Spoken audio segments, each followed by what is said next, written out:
Jonathan Lemire. Actually, we start off with a post that President Trump put out, 12:30 a.m.? Yeah, that brought a little news with it. Yeah, a late night post here from President Trump, who says that all pardons issued by former President Joe Biden are void. Indeed, just a few short hours ago, Trump took to social media accusing his Democratic predecessor of using an auto pen to sign acts of clemency while in office, rather than doing so by hand, thus declaring Biden's pardons not valid. Additionally, Trump claimed without evidence that Biden failed to give consent for preemptive pardons issued to the 9 House Select Committee members that investigated the January 6th insurrection, along with many others granted clemency on the former president's last full day in office on January 19th. So, John Hammond, a few things need to be said here plainly.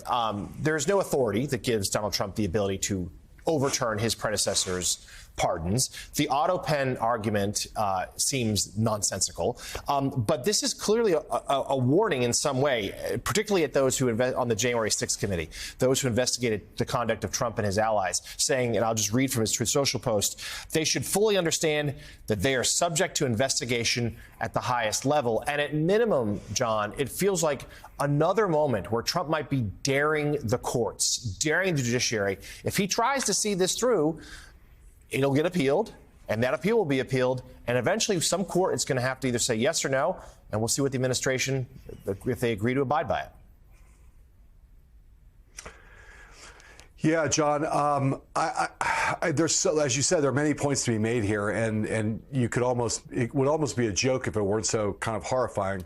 This is consistent with, to your point, the biggest story in our politics, the most foundational story, is this story that you're pointing to, which is the story of Donald Trump continuing to try to enlarge the scope of power that resides in the executive branch and in himself, essentially as something we never had in America before, as a king. And he is seems to be looking for ways to take those challenges to the highest level. It's like he's almost seems to be headed for clashes that he's kind of begging for with the judiciary that would allow him to press against longstanding constitutional and precedential limits so that he can essentially break through those limits and establish effectively a new form of executive-centric government in America. That's, is all kind of like abstruse language that kind of expresses the drama in some sense and the foundational nature of the speech that he gave the Justice Department. Do we have John Hammond? We'll come back to Hammond in a moment. Like his signal, we lost his signal there.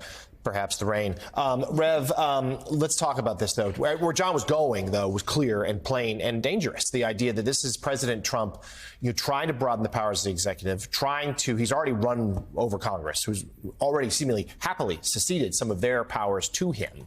And now he's targeting the judiciary. And I know some Democrats, just in the hours since this came down, yes, they think it's laughable at its face, but let's see where it goes. And this won't be the end of it. It'll be another attempt, perhaps even to ignoring things like presidential term limits.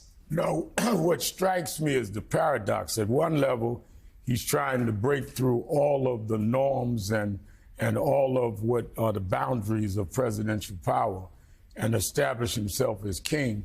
But at another level, he still engages in such petty stuff as taking shots at his predecessor. When you've won the election, you're in office, and you have these very major crises to deal with: Ukraine, inflation, etc. Yet you can't get over Biden in the fact that he beat you in 2020. You can't get over Kamala Harris. So it's the paradox. It's almost like he's too small to be as big as he wants to be, and I think that is the contrast that's most disturbing, because you don't know what Trump you're getting, the one that has this big picture of himself as being bigger than the government, or petty Trump that's still playing out his insecurities. So to all these